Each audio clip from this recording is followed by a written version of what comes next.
Just kidding! First things first, let's take a look at the eyeball from a sagittal plane and lateral perspective to review some basic anatomical parts of the eye. This is what a normal eye should look like. This part is the pupil. It is responsible for allowing different amounts of light into the eye.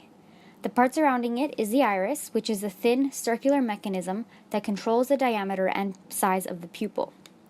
The white outer layer of your eye is called the sclera, and the cornea is the transparent part of your eye that covers the anterior chamber of the eye, covering the iris and the pupil.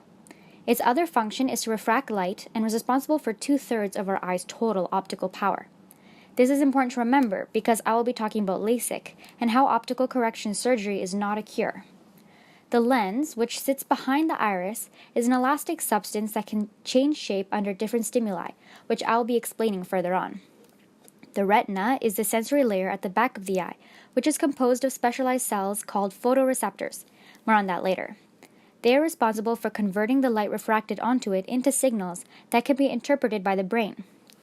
The vitreous body or gel holds the shape of the structure and the eye. The macula is positioned in front of the retina, and the optic nerve runs behind the retina, followed by the retinal blood vessels that supply nutrients to the eyeball. How light should refract. Now that we have a basic understanding of the anatomy of the eye, I want you all to understand, in the most basic of terminologies, that the function of the eye revolves around the ultimate goal of getting light to hit the retina. How does it do that? Here, I just erased the non-essential parts of the eye so I can begin to explain where and how the light is refracted so that we can see clearly. As I mentioned before, the macula is the ideal place for the light to fall, as it is the most sensitive part of the retina and where we can perceive color and vision at its finest quality. The light first passes through the cornea, which refracts the light onto the lens, which focuses the light onto the retina. From there, the lights get translated as signals to the brain. Let's get into some more bio before we talk about the physics of vision. Understanding this concept will help you understand why and how myopia occurs. These diagrams show a frontal and sagittal view of the eye. Here, the lens is connected to two very important antagonistic muscles and ligaments called the ciliary muscles and the suspensory ligaments. Ciliary muscle contraction. Here is a transverse view of the eye. That means we see it from above. This is the cornea, and these lines here represent the iris, which allows light into the eye.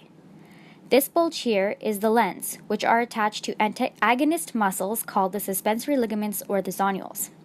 The zonules are then attached to the ciliary muscles, which are the flexor muscles. Let me demonstrate how the muscles will behave based on the different stimuli they receive and how it will affect the lens shape. Here I have drawn the eye with the iris. The lens is pulled taut and thinned by the zonules. The weights drawn here represent the stimulus of the light that gets refracted from different distances. Since the extensor, which are the zonules, are contracted, that means the flexor, or the ciliary muscles, are relaxed. In this case, the stimulus light is coming from a distance. The opposite is also true. When the zonules are relaxed, the ciliary muscles become taut, and the lens of the eye bulges from no stimulus. In this case, the light is refracted from an object that is close by. So now that you understand how the opposing muscles function, you can see once more how the lens will change shape under different stimuli. Let's start with distance vision.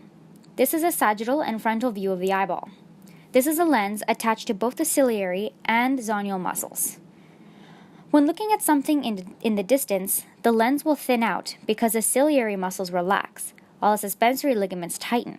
From the frontal view, you can see the lens pull and thin out. Now let's say we shift focus on, say, something like an ant. Then the suspensory ligaments will slacken, and the ciliary muscles will become taut, which will cause the lens to bulge. You can also see that from the front here.